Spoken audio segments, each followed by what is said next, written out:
Dicho todo esto, abre tu Biblia en Jonás, capítulo 3. Este libro del profeta Jonás, bien cortito. La semana pasada estuvimos hablando ya de los primeros 2 capítulos, y un bosquejo muy simple de todo este libro es que vemos como un espejo de situaciones en el capítulo 1 y 2 y se repite en el capítulo 3 y 4. ¿Cómo es eso? Uno es el encuentro que Jonás tiene con personas, digamos, lo va a poner en estas palabras, gentiles, no creyentes, no judías, ¿no? Y en el capítulo 2 vemos la reacción de Jonás ante la bondad, la clemencia, la misericordia de Dios, ¿no? Ahí estando adentro de un pez gigante. Y en el capítulo 3 y 4 se repite, pero con diferentes actores y protagonistas. Bueno, Jonás, encuentro con los gentiles de Nínive, y su reacción de Jonás, cómo reacciona él, se encuentra en el capítulo 4. Entonces hoy vamos a mirar capítulos 3 y 4, y te pido que inclines tu corazón para que podamos orar y pedirle a Dios que nos ayude. Dios Padre,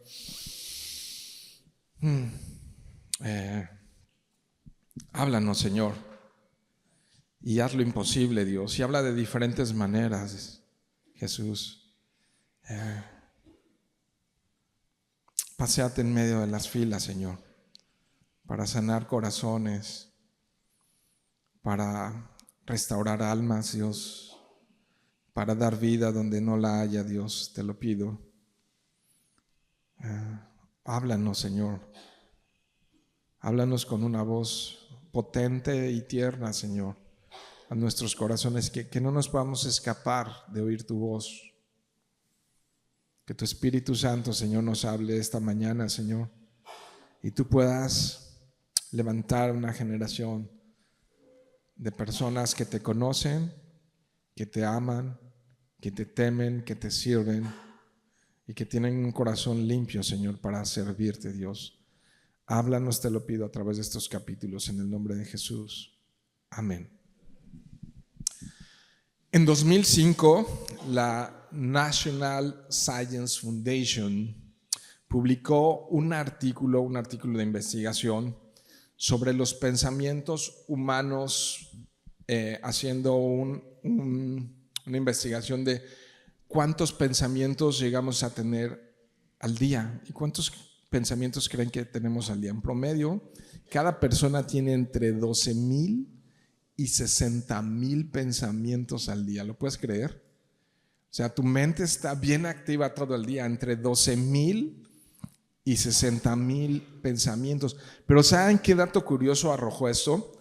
Que la mayoría de ellos, aproximadamente un 70% de nuestros pensamientos, son negativos.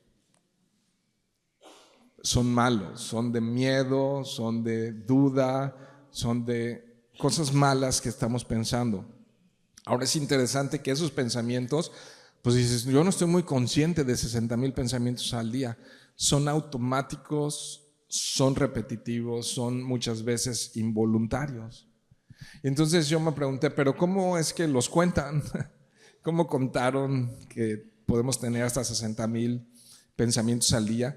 Y es que en neurociencia hay un principio llamado la ley de Hebb, quizás algunos lo conocen, pero esto postula que las células nerviosas se están disparando juntas y se unen a la vez también, o sea, salen y se juntan, y cada uno de esos movimientos está anunciando que hay un pensamiento. Así es que es, dicho de una manera muy simple, es posible a través de la neurociencia medir la actividad cerebral, medir cuántos pensamientos tenemos.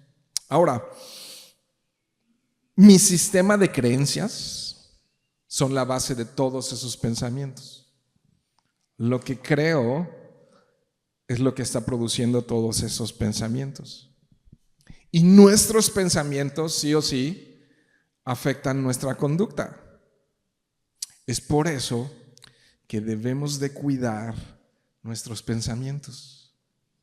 La calidad de nuestros pensamientos debemos de cuidarlos. Dice Proverbios 4:23, sobre toda cosa guardada, ¿qué? Y sabemos, la Biblia dice que en el corazón están los pensamientos. Literal lo dice la Escritura. Que del corazón manan los pensamientos. Entonces, obvio que si piensas en el corazón como un órgano físico, dices, bueno, no, eso es una simple bomba que bombea sangre a todo el cuerpo y irriga sangre, pero es una manera en la que entendemos, y la Biblia expresa, que en el corazón están los pensamientos. Y dice la Escritura, sobre toda cosa, escucha esto, iglesia, sobre toda cosa guardada, guarda tu corazón. Entonces, un ejemplo, si yo creo que trabajar, si yo creo que ser puntual, si yo creo que ser amable con las personas es algo bueno, ¿te fijas el lenguaje que usé? Si yo creo, entonces esa creencia va a dirigir mi conducta. Voy a ser una persona trabajadora, voy a ser una persona puntual, voy a ser una persona amable. Mi sistema de creencias me lleva a la conducta, ¿no? Y nuestras creencias, todo eso que creemos, tiene su origen en lo que hemos aprendido durante toda nuestra vida. Vayan rápido, por favor, a Lucas capítulo 6. De alguna manera aquí lo está expresando Jesús. Jesús lo dijo así. Lucas 6:43, cuando estén allá digan amén o algo así. Isra, da un grito de júbilo cuando ya lo tengas. No, ok, hay muchos Isras aquí. Okay. Lucas 6:43 dice, no es buen árbol el que produce fruto malo, ni a la inversa, árbol malo el que produzca fruto bueno, ¿no? Dice el verso 44, porque cada árbol se conoce por su fruto. Eso es algo muy lógico, ¿no? Pues no se cosechan higos de los espinos, es imposible, ¿no? Ni de las zarzas igual son espinos, se vendimian uvas, es decir, se cosechan uvas. Verso 45, allí le está la explicación. El hombre bueno, escucha esto, iglesia, del buen tesoro de su corazón, ¿de dónde? De su corazón saca lo bueno, ¿no? Y el hombre malo, obvio, tiene lógica inversa, del mal tesoro de su corazón saca lo malo, porque de la abundancia de lo que está en el corazón habla la boca. Y no solo la boca, diría yo, sino todas nuestras acciones. Todas nuestras acciones tienen que ver con lo que está en nuestro corazón, con el aprendizaje adquirido. Y entonces eso es nuestro sistema de creencias. Todos tenemos creencias, ¿no? De hecho, pongo yo muy seguido un ejemplo muy básico, que sentarte en esa silla ejerciste fe, ejerciste creencia. Porque cuando te sentaste en la silla no le hiciste una prueba de resistencia a la silla para ver si te iba a sostener. Simplemente, ¿qué hiciste? Te sentaste, creíste que la silla te iba a sostener o no. Si no hubieras creído, no te sientas, ¿no? Dices, ¿qué tal que no me resiste? Y entonces no te sientas. Todos tenemos así de simple un sistema de creencias, ¿no? Entonces la calidad de la información que hay en mi corazón afecta mi conducta, ¿no? Y bueno, ya empezamos a ver un poco a Jonás la semana pasada, y a mí me parece que Jonás estaba dominado por algo que se llama enojo. Para empezar, Dios le da una orden, ve a Nínive, y él hace todo lo contrario, se va en dirección contraria, se va hacia Tarsis, ¿no? ¿Y qué podemos ver o recordar de allí? Nada más para recordar hacia atrás lo que ya había sucedido con Jonás hasta este punto que vamos a estudiar hoy, que Jonás estaba tratando de escapar de la realidad, ¿no? Viajando hacia Tarsis en lugar de Nínive, ¿no? Y muchas personas escapan de la realidad de muchas maneras. Algunos escondiéndose en el trabajo, algunos escondiéndose en los deportes. No quiere decir que el trabajo y el deporte es malo, ¿verdad? Algunos en la comida, y no quiere decir que la comida es mala, ¿no? Pero a veces son formas de salir de nuestra realidad y tratar de llenar nuestro corazón en cosas que no lo llenan. Porque decía un filósofo y matemático llamado Blaise Pascal que nuestro corazón tenía un espacio, un hueco que es del tamaño de Dios, y entonces lo tratamos de llenar es como un rompecabezas que le falta una pieza, pero esa pieza tiene el tamaño de Dios, y lo queremos llenar a veces con trabajo, con matrimonio, a veces con ministerio, muchas veces con las pantallas del celular, ¿no? Con las pantallas azules o verdes o como se les diga. Y entonces queremos como escapar de la realidad tratando de llenar algo que solamente Dios puede saciar y llenar.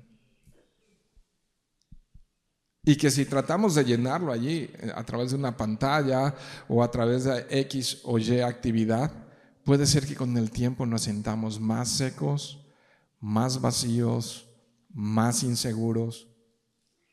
Hay una historia, rápido la cuento, de la mujer samaritana que había tenido varios esposos y con el que vivía no era su esposo, y ella estaba tratando de llenar ese espacio en su corazón que dijo Blaise Pascal, teniendo hombres en su vida. Pero ¿qué crees? Que eso no llenaba su corazón. Y no fue sino hasta que se encontró con Jesús que su sed fue saciada.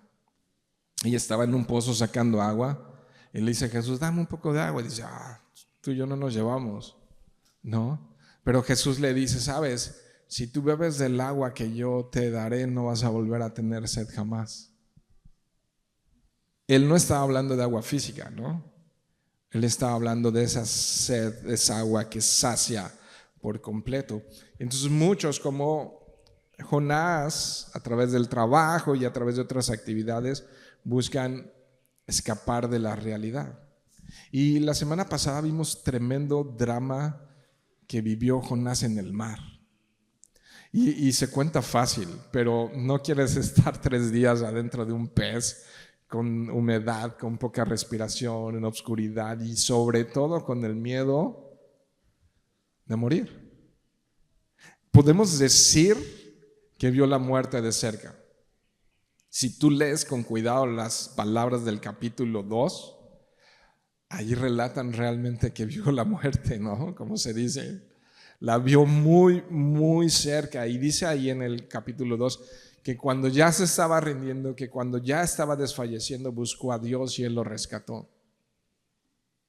Y entonces así termina la historia del capítulo 2, que Dios lo rescató. Y sabemos la historia, que después de que Él se arrepiente y Dios tiene misericordia de él, entonces no la ballena, porque no dice que es ballena, pero el gran pez, me gusta decir mejor el gran pez, entonces lo arroja, ¿no? Lo escupe, y entonces viene la siguiente historia. Verso 1 dice que vino la palabra de Dios.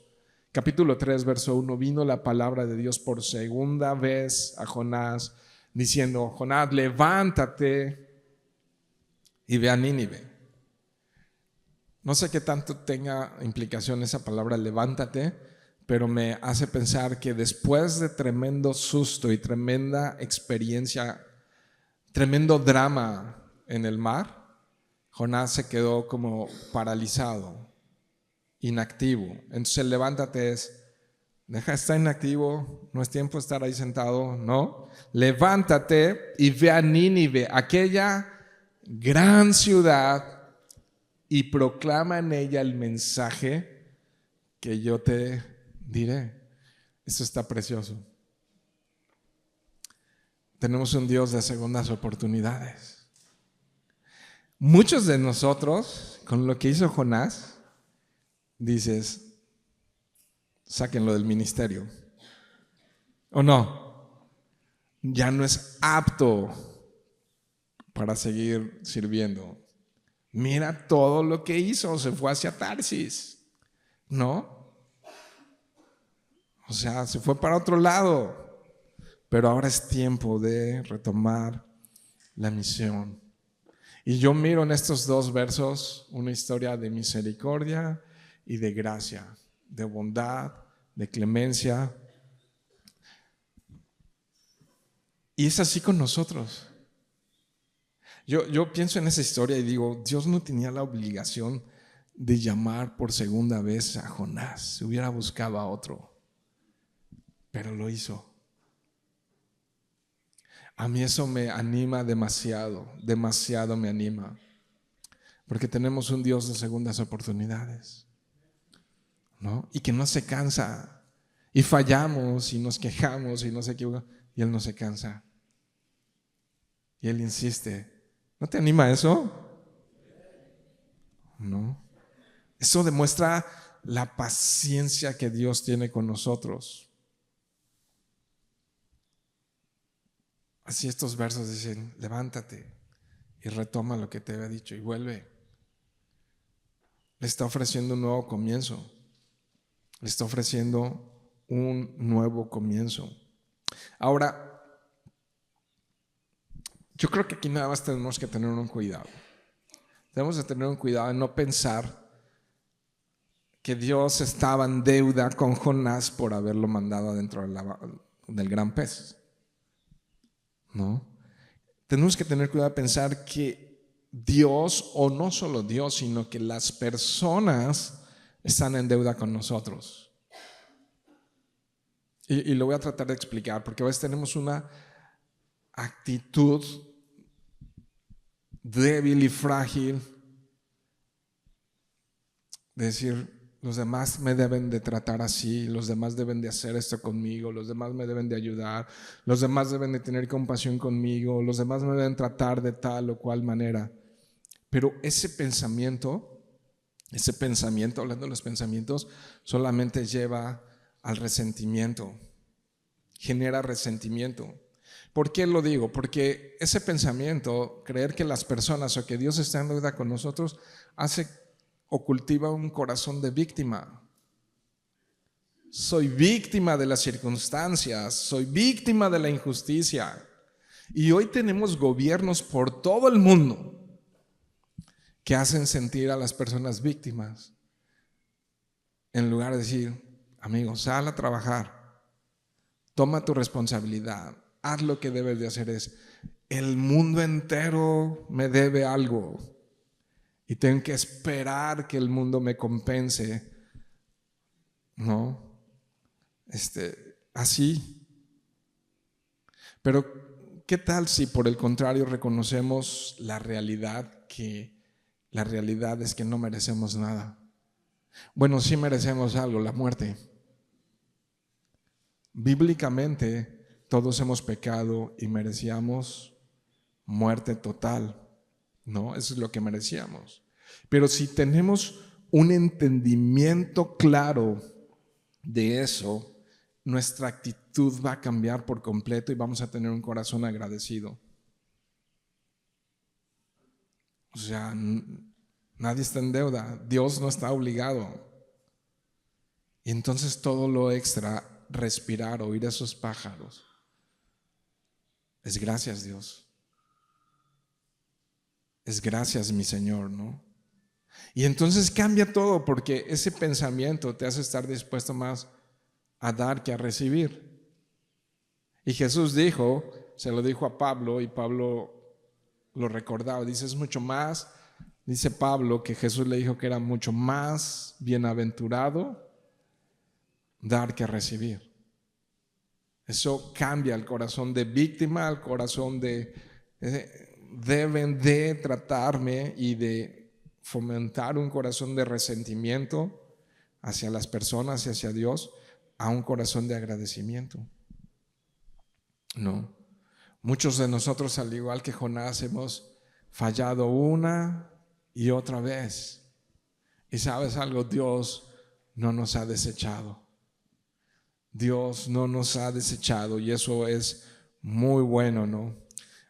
Dios estaba decidido a usar nuevamente la vida de Jonás y le da instrucciones muy sencillas, ¿no? Sin grandes detalles, simplemente levántate y ve a Nínive, esa gran ciudad, y proclama el mensaje que yo te daré. Verso 3, y se levantó Jonás y fue a Nínive conforme a la palabra de Jehová, y era Nínive ciudad grande en extremo, de 3 días de camino.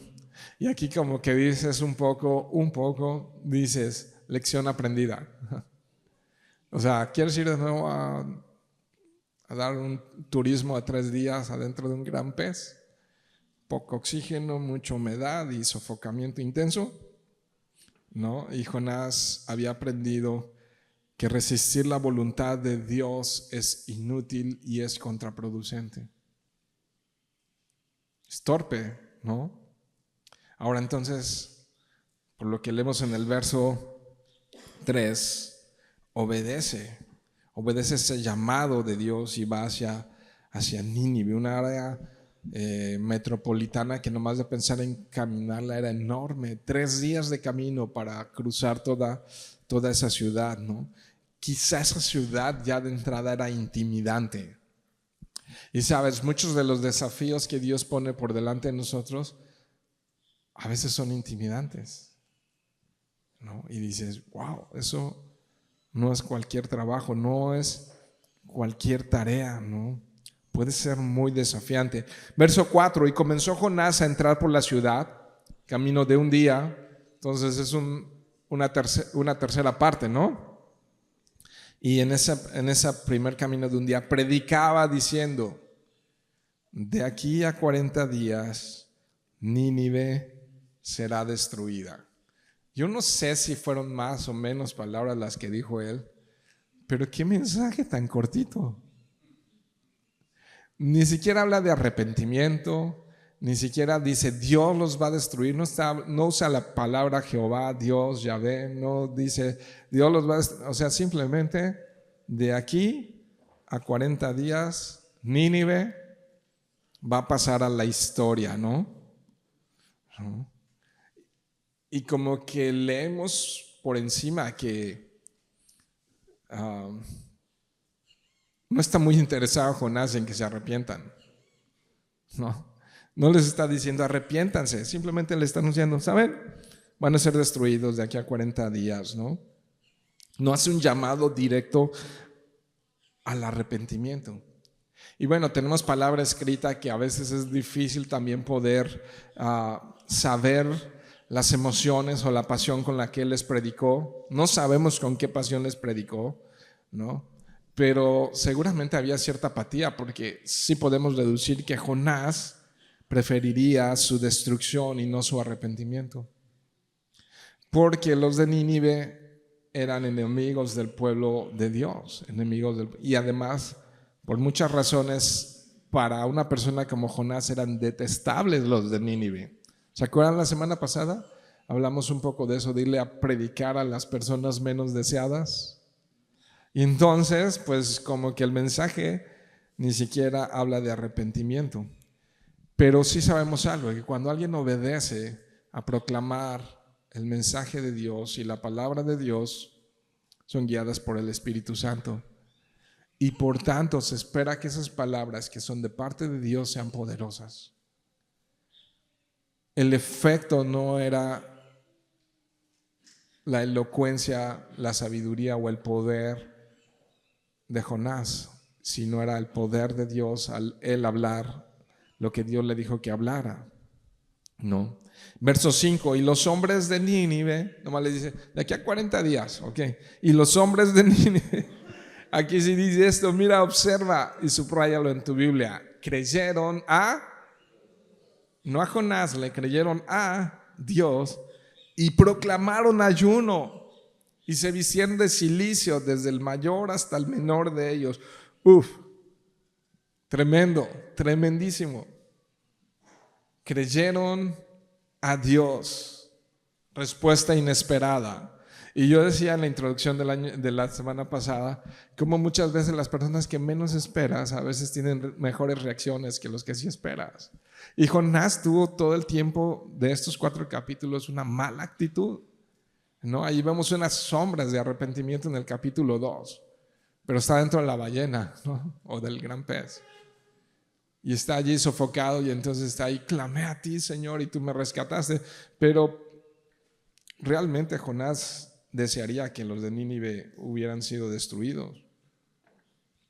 Ahora entonces, lo que vemos aquí es a toda una población que reconoce lo que está, el juicio de Dios que está por venir y se arrepienten,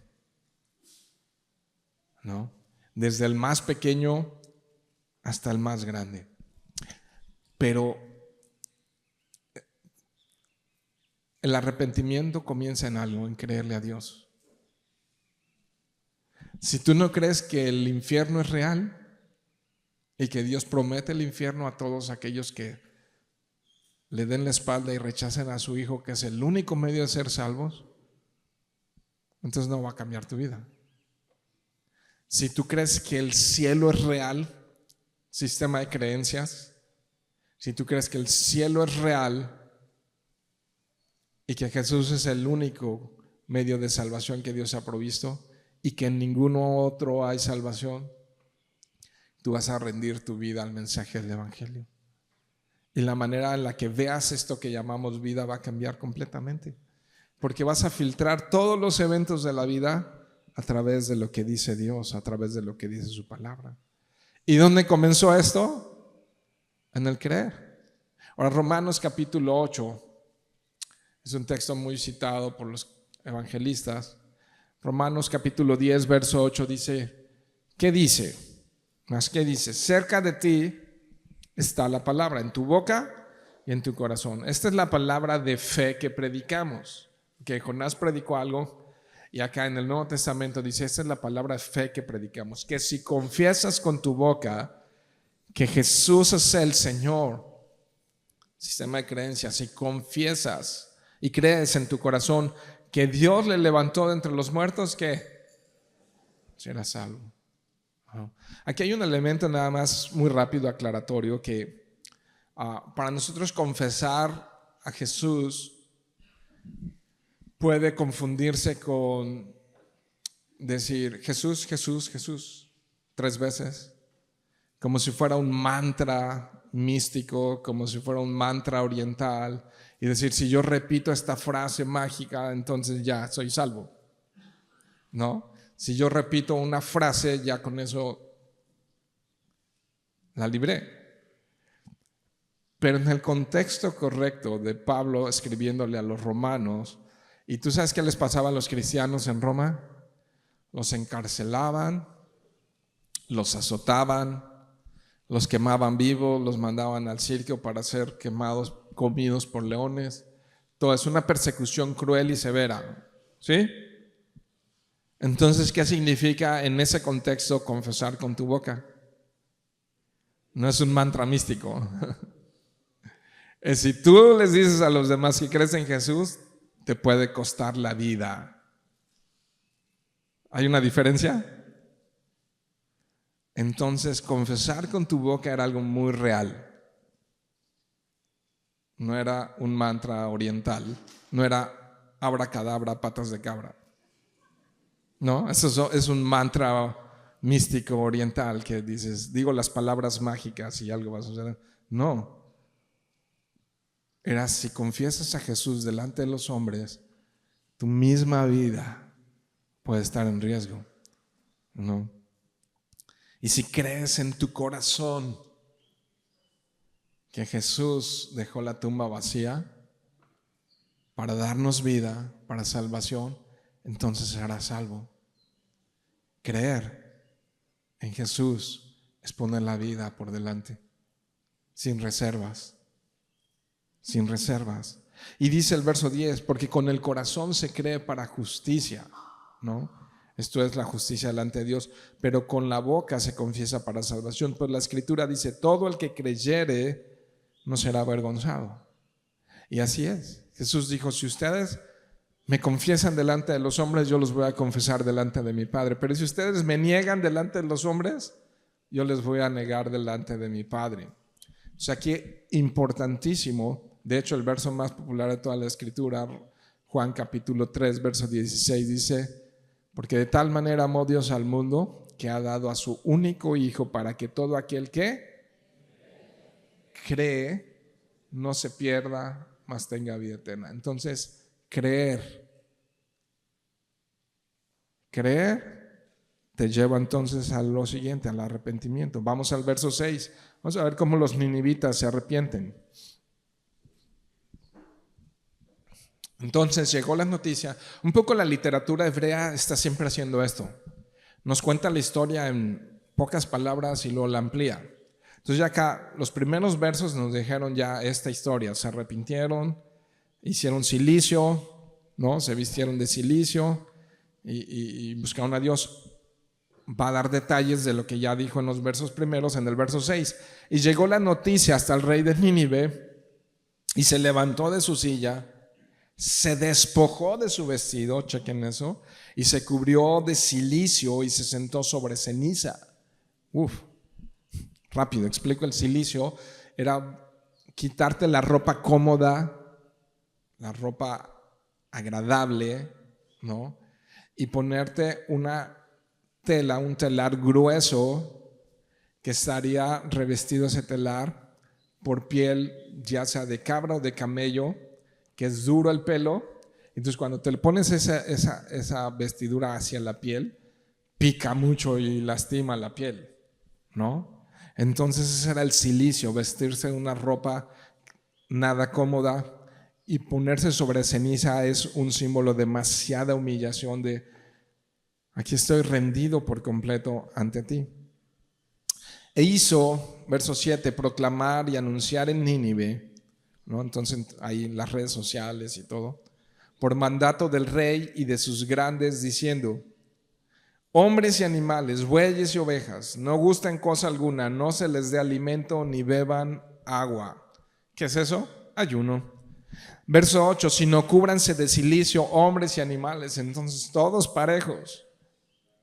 Entonces se dieron cuenta la gravedad del peligro inminente que había, destrucción. Porque ¿quién habló? ¿Jonás? No, el Dios de Jonás. Y el Dios de Jonás es real. Y su mensaje descrito en la Biblia es real, mis queridos amigos y hermanos que están aquí. Y el llamado histórico de toda la palabra de Dios es llamados al arrepentimiento. Jesús, el primer mensaje que dio fue arrepiéntanse. Juan el Bautista, ¿de qué habló? Arrepiéntanse. Los profetas, ¿de qué hablaban? De arrepiéntanse. No, arrepentirse. Ahorita vamos a hablar un poco de eso, pero entonces dice: hagan ayuno, ¿no? Verso 8, sino cúbranse de cilicio hombres y animales y clamen, observa eso, a Dios fuertemente. O sea, oren, busquen a Dios, busquen su rostro y conviértanse. Yo lo estoy leyendo en la Biblia de las Américas, pero ¿hay alguna otra versión que diga otra palabra? Arrepiéntanse, dice, o conviértanse. Conviértanse, es correcto. Entonces conviértanse cada uno de su mal camino, de la rapiña que hay en sus manos, ¿no? De eso que Dios dijo: si no se arrepienten los voy a destruir. Dice el verso 9: quién sabe si se volverá y se arrepentirá a Dios y se apartará del ardor de su ira y no pereceremos. Entonces, ¿qué está diciendo aquí el rey de Nínive? Hay esperanza en Dios. Si nos arrepentimos, hay esperanza de que Él no envíe su juicio sobre nuestras vidas. No. Hay posibilidades de que Dios no deje caer su ira y su juicio sobre nuestras vidas si nos arrepentimos. Ahora han pasado más de 2000 años de que Jesús vino a comenzar a establecer su reino y se fue con sentido y con propósito, porque dijo que fue a preparar un lugar para todos aquellos que creen en Él, para que donde Él esté, nosotros también estemos con Él. Pero han pasado casi 2000 años y dices: ¿hasta cuándo, Señor? ¿No vas a regresar? ¿No? ¿Te has hecho esa pregunta? Ya pasó mucho tiempo, ¿no vas a regresar? Pero la misma palabra nos aclara y nos dice que Él no es que esté retrasando nada más por retrasar su promesa de su advenimiento, de su venida, sino que está siendo paciente para que muchos se arrepientan y lleguen a ser salvos. Y a lo mejor tú estás hoy aquí y este ha sido el mensaje de Jonás que proclamó en Nínive. No, necesitamos arrepentirnos para que la ira de Dios no venga. Y es real, bueno, va a venir, pero que no venga sobre nosotros. La justicia de Dios va a venir. Y de verdad todos los eventos que estamos hoy viviendo, hoy por cierto, hoy que ya es la tarde de domingo, están liberando ya rehenes allá en Jerusalén. Bueno, no, en Palestina, algunos rehenes, las primeras 3 mujeres que van a ser liberadas, eso es noticia. Pero bueno, el tema es que todo lo que estamos viendo a nivel global está anunciando que está muy cerca el tiempo de escuchar la trompeta de Dios, anunciando ese juicio final que va a venir sobre la tierra.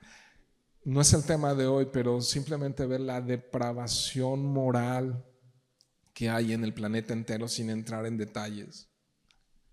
Los conflictos internacionales, los políticos, las guerras, los rumores de guerras, los eventos naturales que están ocurriendo y todo, están en Mateo 24. Allí está, anunciando que está muy cerca. Y dice Jesús, cuando vean entonces que los campos están así, cuando vean que las nubes están así, ustedes saben leer el tiempo y saben que el tiempo está cerca. Y hoy es muy importante recordar ese llamado de Dios al arrepentimiento. Dios ha esperado 2000 años para que hoy digamos, Señor, me arrepiento, toma mi vida y mi corazón. Me arrepiento de mi maldad, de la rapiña, ¿no? Y de todo lo que está mal en mi corazón. Segunda Corintios capítulo 7, verso 9, describe un poco cómo funciona el arrepentimiento. A ver, rápido el contexto. En 1 Corintios, la iglesia de Corinto era muy peculiar. La iglesia de Corinto era, en cierto sentido, de llamar la atención. Comienza 1 Corintios diciendo, elogiándolos Pablo, porque dice que practicaban todos los dones espirituales. Tú lo puedes leer en el primer capítulo. Tenían todos los dones del Espíritu. Y dices, amén, tengamos una iglesia como la de Corinto. Pero si sigues leyendo, te das cuenta que todo el resto de la carta, Pablo empieza a corregir a una iglesia que, aunque tenía manifestación de todos los dones, era un desastre. Un desorden de inmoralidad, un desorden en la cena del Señor, un desorden de los ricos con los pobres. Era un desorden tremendo esa iglesia. Entonces Pablo les dice, arrepiéntanse, cambien su corazón.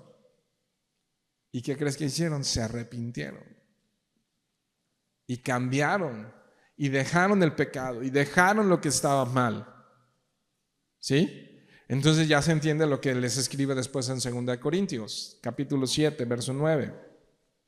Dice, pero ahora, ¿no? Después de todo lo que había en esa iglesia, me regocijo, no de que fueron entristecidos, porque sí les puso una buena regañada 1 Corintios, sino que fueron entristecidos para arrepentimiento. Entonces chécate eso, es el lenguaje, entristecido y entristecido para arrepentimiento. Hay ocasiones en las que, por ejemplo, una persona que está sujeta al alcohol, está dominada por el alcohol, ¿no? Cuando despierta de la intoxicación del alcohol y de la cruda, ¿no? Y entonces se da cuenta que golpeó, que rompió, que hizo y que deshizo y que actuó de una manera terrible, se siente mal. Dice, ¿en serio hice todo eso? Sí, pero no se arrepiente, sino que a la primera vuelta que puede sigue viviendo como quiere vivir. ¿No? Están muy serios. Pero hay otro tipo de tristeza que produce cambio. Y entonces vas en una dirección, para los que son muy gráficos, y entonces es 180 grados. Algunos hacen 360, no. 180 grados. Y vas para un lado, si eres muy gráfico, y vas para el otro. Eso describe arrepentimiento. Entonces Pablo les dice, qué bueno, me lleno de gozo que fueron entristecidos para arrepentimiento, porque fueron entristecidos conforme a la voluntad de Dios para que no sufrieran pérdida. ¿Te das cuenta? ¿no? Y los de Nínive se arrepintieron para no sufrir pérdida. Verso 10, porque la tristeza que es conforme a la voluntad de Dios produce arrepentimiento que conduce a la salvación, sin dejar de pesar. Pero la tristeza del mundo produce muerte. Ok, me siento mal porque le fui infiel a mi mujer, pero le sigo siendo infiel. ¿No? Entonces no tiene sentido eso. Resumiendo aquí, pues los de Nínive creyeron a Dios, fíjate, creyeron a Dios. ¿Qué más observas ahí? Clamaron a Dios y se apartaron de su mal camino. Quiero animarte a que hagas esto conmigo. Repita después de mí. Creyeron a Dios. Clamaron a Dios y se apartaron de su mal camino. Ese es el camino hacia la salvación. Creer, clamar y arrepentirse. Lo demás es bla, bla, bla. Verso 10, y vio Dios lo que hicieron, que se convirtieron de su mal camino. ¿Y qué hizo Dios? Y se arrepintió del mal que había dicho que les haría y no lo hizo. Clemente y misericordioso. Tenemos un Dios clemente y misericordioso. No, Jonás no se lo merecía. Tampoco los de Nínive. Es un Dios de segundas oportunidades. Tampoco nosotros lo merecíamos. Y a veces como que en nuestro corazón empezamos a pensar que somos especiales o diferentes. No, ni los de Nínive, ni Jonás, ni nosotros. Pero tenemos un Dios clemente y compasivo. Capítulo 4, verso 1. Chécate la actitud. Pero Jonás, hay un gran pero, Jonás se apesadumbró, pero no solo se apesadumbró, sino que se apesadumbró en extremo y se enojó. Qué caprichoso Jonás. Se deprimió y se enojó en extremo y se apesadumbró porque Dios perdonó a sus enemigos. Y se lee fácil. ¿Alguna vez has lidiado o batallado con el enojo? Ok, me sentí bien. Me sentí acompañado. Yo tengo que confesarles que este año que pasó lidié mucho con el enojo y que estaba creando unos efectos secundarios bien adversos en mi corazón, porque descubrí que me estaba amargando. Dicen los jóvenes, neta. Pero Dios fue clemente y misericordioso conmigo. Y entonces me permitió, por pura gracia, ver que mi corazón se estaba amargando y que mi corazón estaba en enojo, ¿no? Hace muchos años, les cuento en breve, hace muchos años, como 20 años, un hermano en otra iglesia oraba tipo profeta, ¿no? Y yo decía, no inventes, porque oraba así, Señor, que descienda fuego y los consuma, ¿no? Y yo dije, nunca voy a orar así. Y creo que estaba queriendo orar así el año pasado. Y yo sé que suena divertido, pero luché con ese sentimiento en mi corazón. Y lo que ha transformado esa emoción en mi corazón que me estaba amargando con mucho poder fue la palabra de Dios. La palabra de Dios lavó mi corazón. Pero, ¿cómo dices? ¿Es algo muy romántico? No, la palabra de Dios me confrontó con mi realidad y me mostró quién soy. Y cuando me vi en un espejo, en el espejo de la palabra de Dios, dije, Dios, perdóname. Eso hace la palabra de Dios, nos confronta con nuestra realidad. Nos muestra el corazón tal cual lo tenemos. Y sabes, cuando vemos el corazón realmente, cómo lo tenemos a través de la palabra, escucha esto, Dios sana el corazón. Dios lava nuestro corazón de todos esos sentimientos destructivos, ¿no?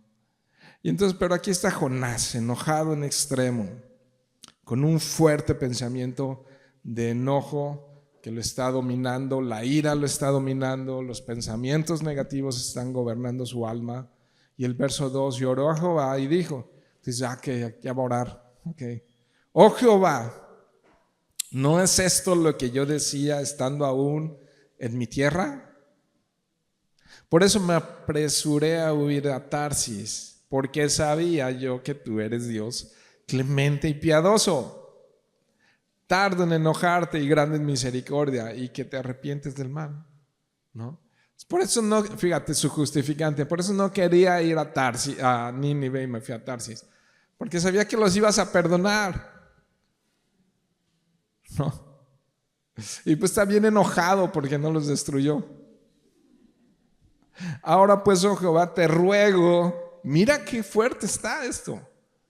¿A qué punto llegó la amargura, el enojo? Escucha esto, iglesia. A lo mejor no has batallado en profundidad con esto, pero fíjate hasta qué punto llegó el pensamiento de decir, prefiero morir, ¿no? Y a veces prefiero romper mi matrimonio. Y a veces prefiero dejar el ministerio. Y a veces prefiero dejar el trabajo. Y prefiero alejarme de las personas, ¿no? Pero bien haría si los destruyes. ¿O no? Te ruego que me quites la vida, porque mejor es la muerte que ver a un Dios compasivo y clemente.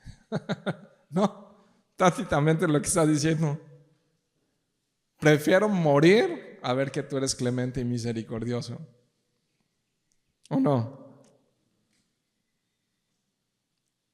Pero Dios le respondió. Verso 4. ¿En serio, Jonás? ¿En serio? También a ti te di una segunda oportunidad, Jonás. ¿Estás bien en enojarte tanto?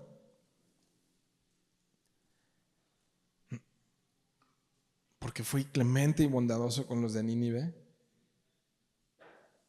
Ahora sí tienes que checarte esto. Se está haciendo víctima de las circunstancias, ¿o no? Y una persona que se siente víctima de las condiciones y de las circunstancias se vuelve tremendamente caprichosa y manipuladora, porque no se hicieron las cosas como él quería o como que él pensaba que serían mejor. Y a veces hay un espíritu de querer controlar la vida y los aspectos de todo, un espíritu de Jezabel, el que lee entienda, un espíritu maligno que comienza en esto, en no se hicieron las cosas como yo, capricho, y prefiero morir a ver que tú seas bueno con los demás. ¿No? Hay una sed maligna y perversa en el corazón del hombre de ver caer a otros para justificar su condición de pobreza espiritual. Entonces, si ves caer a otros, dices, ya lo imaginaba. ¿O no? Se esperaba, no todo podía ser tan bonito. ¿O no? Entonces hay eso en el corazón a veces del hombre. Y aquí está él haciéndose víctima de las circunstancias. No. Así es que evita que esos pensamientos te dañen. Y ayer estábamos en el grupo de Nexo de jóvenes Y Lore dijo algo ahí que retroalimentó muy padre. Tienes que cambiar esos pensamientos por la verdad de Dios. Tienes que sustituir. Romanos 12:2 dice que no nos adaptemos a esas formas de pensar, sino que transformemos, ahí en la palabra metamorfosis, nuestros pensamientos mediante la renovación de nuestra mente. Y luego explica ahí para que podamos comprobar la voluntad de Dios, que es buena, que es agradable y que es perfecta. Necesitamos sustituir todos esos pensamientos con la palabra de Dios. El problema está en que tanto nos exponemos día tras día a la palabra de Dios. ¿Con qué limpiará el joven su camino? Parafraseado sería así: ¿con qué limpiará el iracundo su mente? ¿Con qué el lascivo limpiará su mente? ¿Con qué el mentiroso? ¿Con qué el ladrón? ¿Con qué, ya dije mentiroso, el hechicero, el que hace fraude, el tranza, el infiel, el enojón, el iracundo, el impaciente? ¿No? ¿Con qué cambiará su corazón? Con la palabra de Dios. No solo de pan vivirá el hombre. Yo sé, ya lo han oído muchas veces, pero si no se toman en serio esto de exponerse a la palabra de Dios, quizá vean pasar por su lado a otros que sí se están exponiendo a la palabra de Dios, y solamente ver cómo Dios es real, transforma vidas, conforta con razones, lava vidas, lava almas. Pero aquellos que no están siendo lavados por la palabra de Dios, voy a usar una palabra fuerte, se van a quedar revolcándose en el pecado, de la amargura, del enojo, de la ira, de la miseria espiritual. Fíjense qué fuerte está esto. No hay forma de que un cristiano sea más miserable que desobedeciendo a Dios, porque ya conoces las delicias de la vida con Cristo, pero no te expones diariamente a su palabra, vas a vivir una vida cristiana miserable. En lugar de ir como las águilas, renovando tus fuerzas, vas a ir como los pollos y las gallinas en el piso comiendo gusanos. Así funciona. Necesitamos renovar nuestros pensamientos. Verso 5. Y salió Jonás de la ciudad y acampó hacia el oriente de la ciudad, y se hizo ahí una enramada y se sentó debajo de ella a la sombra hasta ver qué acontecería en la ciudad. Entonces se va fuera de la ciudad y se va a lo alto de la ciudad, así esperando a ver si Dios sí los destruye, ¿no? Y se hace una enramadita allí, pero el sol estaba bien bravo, el clima estaba tremendo. Pero ojo, aquí de manera simple sí creo que podemos intuir algo, que se apartó, se fue fuera de la ciudad. Un corazón enojado y amargado y lleno de ira se aísla. Aguas con el aislamiento. Tengan cuidado con el aislamiento. El aislamiento tiene a esta generación muy de rodillas y no precisamente orando a Dios. El aislamiento es una de las peores cosas que pueden pasar a las personas, porque Dios nos hizo seres interdependientes. No dependientes, no independientes. Tenemos cierta independencia, pero necesitamos de los demás, ¿no? Muy probablemente la ropa que traes puesta no la hiciste tú, alguien la hizo, ¿no? Y la comida que comes no sembraste, no la cosechaste tú, alguien la hizo. Necesitamos unos de otros. Y hay un grave peligro en aislarse, ¿no? Entonces, al principio quiso huir de Dios, pero ahora está huyendo de las personas. Verso 6, y preparó Jehová Dios, aquí está Dios, nada más para que entendamos este momento raro, extraño, está muy extraño este momento. Por cuestión de tiempo, nada más podemos resumir que lo que ocurre en los próximos versos es que Dios trata con el corazón de Jonás. Y miren qué manera tan peculiar de hacerlo. Y preparó Jehová Dios una calabacera. También podemos ver a través de los 4 capítulos algo, soberanía de Dios, ¿no? Jonás huyendo y Dios, no. Ok, preparó una calabacera, la cual creció sobre Jonás para que hiciese sombra sobre su cabeza y le librase de su malestar, ¿no? Le está pegando duro el sol. Y Jonás se alegró grandemente por la calabacera. Ah, ya estás contento. Un Jonás muy temperamental. Entonces el ánimo de Jonás depende de las circunstancias. Me va bien, estoy contento. Sonrío y sociabilizo.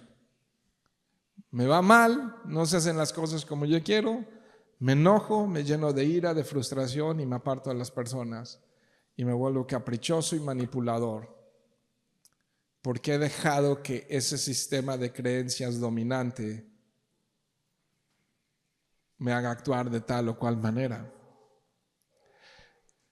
Por el contrario, siempre el antídoto para la amargura y la ira y el enojo, siempre el antídoto más eficaz es el agradecimiento y el contentamiento. El agradecimiento y el contentamiento cambian por completo el corazón. Destruyen la amargura. Señor, gracias por estos frijolitos con manteca y esta tortillita echada a mano con chilito. Uf. Otros que se vayan a comer cortes de carne por allá. Y estás feliz con una tortilla con sal, pero feliz de a de veras. No. Pero tienes todo un manjar allí, en ira y en enojo, y peleado con la esposa, y resentido con el mundo. ¿De qué te sirve? ¿O no? Verso 7. Pero al venir el alba del día siguiente, entonces Dios está tratando con él. Por eso le puso una sombrita, pero para tener una reacción diferente. Dios preparó un gusano, soberanía de Dios, el cual hirió la calabacera y así se secó. ¿No? O sea, nomás le duró unas horas la sombrita. Así, ok, ¿vas a reaccionar mal, Jonás? Bueno, vamos a trabajar con eso. Y aconteció que al salir el sol, preparó Dios otra vez, soberanía, un recio viento solano, y el sol hirió a Jonás en la cabeza y se desmayaba a golpe de calor, ¿no? Y otra vez pasó de mucha alegría a desear la muerte. Ojalá me muriera. Mira cómo me va en la vida. Diciendo, mejor sería para mí la muerte que la vida. Ya no soporto más esta vida. Verso 9. Entonces dijo Dios a Jonás, ¿en serio? ¿Neta? Es que es otra versión. Es que usted nada más lee en Reina Valera y está así como, vosotros sois, ¿no? Pero también hay otras versiones. ¿Tanto te enojas por la calabacera? Y él respondió, mucho me enojo hasta la muerte. Oh, Jonás, con nada te tenemos contento. ¿No? No hay forma, Jonás. Dios tratando con Jonás. Y de igual manera, Dios quiere tratar con nosotros. Con cada aspecto de nuestra vida. Nos ama tanto que va a poner una calabacera, pero a veces con gusano. De todo se enojaba Jonás, ¿no? Es que Jonás se sentía con derechos, ¿no? Y piensa que el mundo y que Dios están en deuda con él. O sea, ¿por qué me vas a quitar la calabacera? ¿Tú la sembraste, Jonás? Creo que en cierta manera, y lo voy a decir serio y con mucho respeto, creo que Jonás tipifica a la generación de cristal. Frágiles y sensibles hasta la muerte. Verso 10 antes de que me crucifiquen. Y dijo Jehová: ¿tuviste tú lástima de la calabacera en la cual no trabajaste ni tú hiciste crecer? Que en espacio de una noche nació y en un espacio de otra noche pereció, ¿no? Y entonces, o sea, ¿tú qué, Jonás? ¿No? Yo puedo hacer lo que quiera con mi calabacera, es mía. ¿Tú qué hiciste? ¿No? Y la generación de cristal dice: es mi cuarto, es mi recámara. ¿En serio? ¿No? Y a los maestros en la escuela, ¿cómo les contestan? Yo pago la colegiatura, ¿no? Bueno, ya. Verso 11. Y Dios recordándole esto a Jonás: ¿y no tendré yo piedad de Nínive? Aquella gran ciudad donde hay más de 120,000 personas que no saben discernir entre su mano derecha y su mano izquierda, y muchos animales. Ok, ¿qué a ti si yo quiero perdonar a Nínive? ¿Qué si yo quiero ser misericordioso con los demás? Y por cierto, hay quienes defienden más a los animales y a las plantas que a las personas, ¿no? O sea, Jonás estaba más preocupado por la calabacera que por las personas, por 120,000 personas. O sea, le dolían más la calabacera que 120,000 personas, ¿no? Y aquí pues es obvio en este verso 11 con el que terminamos, que Dios está confrontando con la verdad, la realidad de Jonás para hacerle entrar en razón. Y la razón es esta: que Dios nunca se va a equivocar en sus juicios. Jamás. Dios es santo, Dios es perfecto, Dios es bueno. Y nunca, por injustas las cosas que parezcan, escucha esto, generación de cristal, por injustas que parezcan las cosas, es que eso está en la cultura, injusticia, y vamos a pelear derechos y todo. El único derecho que tenemos es ir a la muerte. Por injustas que parezcan las cosas, Dios nunca es injusto. Dios es bueno, es clemente y es misericordioso. Nada trajimos a este mundo, nada nos vamos a llevar, no somos dueños de nada, somos extranjeros y peregrinos. Su verdad es lo único que puede guiarnos, sanarnos, dirigirnos. La verdad de Dios, escucha esto, es absoluta y no es relativa. No está condicionada, la verdad de Dios es, punto. A muchos no les gusta eso, pero Dios ha probado que su verdad es la misma ayer, hoy y por los siglos, y sigue siendo poderosa para cambiar y transformar vidas y corazones, ¿no? Entonces aquí, Jonás, tienes que concluir que muchas veces tus juicios son equivocados.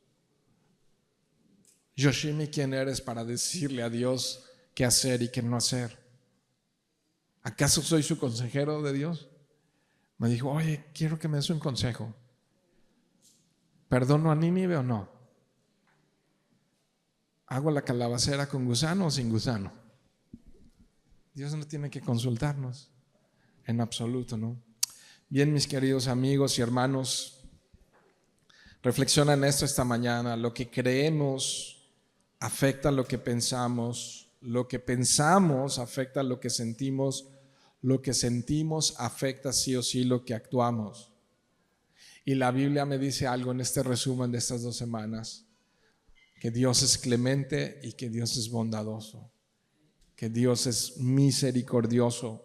Entonces yo quiero todos los días de mi vida exponerme a la verdad de Dios para que la verdad de Dios lave mis pensamientos, no me pueda mostrar una y otra vez que nada merezco y sin embargo Él es bueno conmigo, y ruego a Dios que Él pueda en cada uno de nosotros producir en nosotros un corazón agradecido, ¿no? Y si hay algo en tu vida que Dios ha estado tratando, hoy es el día de arrepentirse, ¿no? De creer y de arrepentirse y de recibir la salvación y el perdón de Dios. Amén. Entonces cierren sus ojos.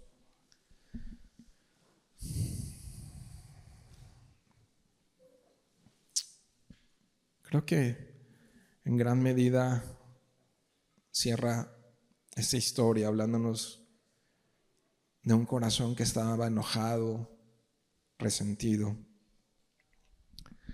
Y bueno, me atreví a compartir con ustedes cómo me sentí hace unos meses atrás. Y ahorita hay que estar reflexivo en tu lugar. Si tú has estado batallando con ira, con enojo, con amargura, con resentimiento, la palabra de Dios ya nos habló hoy.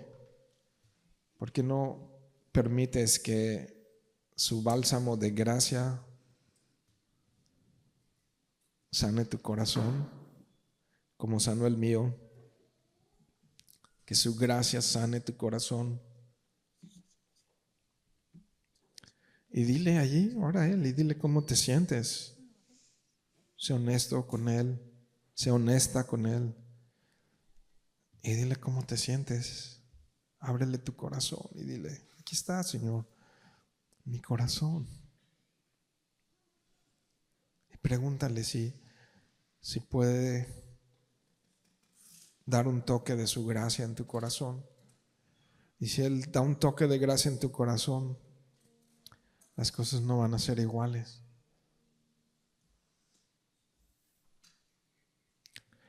Y más aún, si estás aquí pero dudas de tu salvación,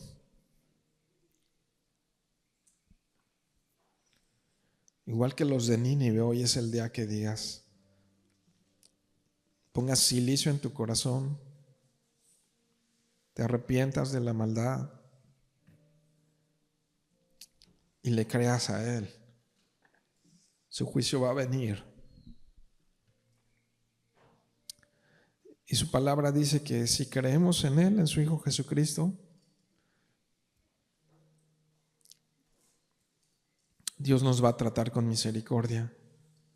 Él nos va a perdonar de todos nuestros pecados, no solo de los pasados, sino también de los futuros, porque todavía estamos en proceso. Pero su gracia y su misericordia pueden venir a tu vida hoy y darte vida eterna, sellarte como propiedad de Jesús. Y entonces, cuando cruces la línea de la vida hacia la eternidad, vas a encontrar que hay un lugar reservado para ti. Un lugar inimaginable donde vamos a adorarle a Él por la eternidad. Y estaremos bien allí por la eternidad. Pero no endurezcas tu corazón. Como los de Nínive, rinde tu vida a Él. Dile así, sencillo, perdóname, Señor, y creo en ti. Sálvame y dame tu vida, Señor. Y va a ser una nueva oportunidad de vivir la vida de una manera muy distinta. Pero rinde tu vida hoy a Él. Ahí en tu lugar donde estás. Es entre tú y Él. Es entre tú y Él. No te avergüences de Él. Que si confesares con tu boca que Jesús es el Señor y que Dios le levantó de entre los muertos, serás salvo. Para la gloria de Dios Padre.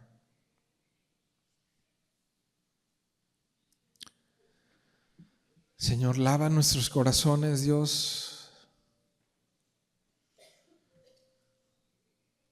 de todo enojo, de todo resentimiento, de toda tristeza, de toda maldad, de todo pecado, Señor.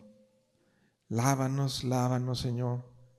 Y como decía el salmista, seremos más blancos que la nieve, Señor.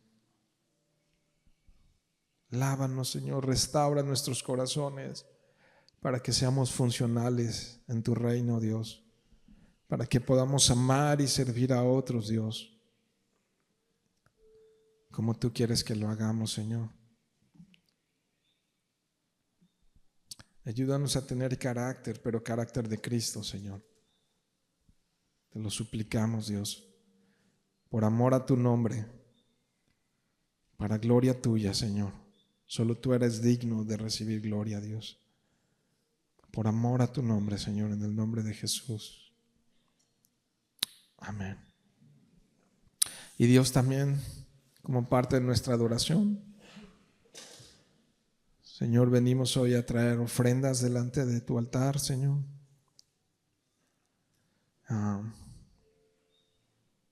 Bendice al dador alegre, multiplica, ayúdanos a ser buenos y sabios administradores, buenos mayordomos tuyos.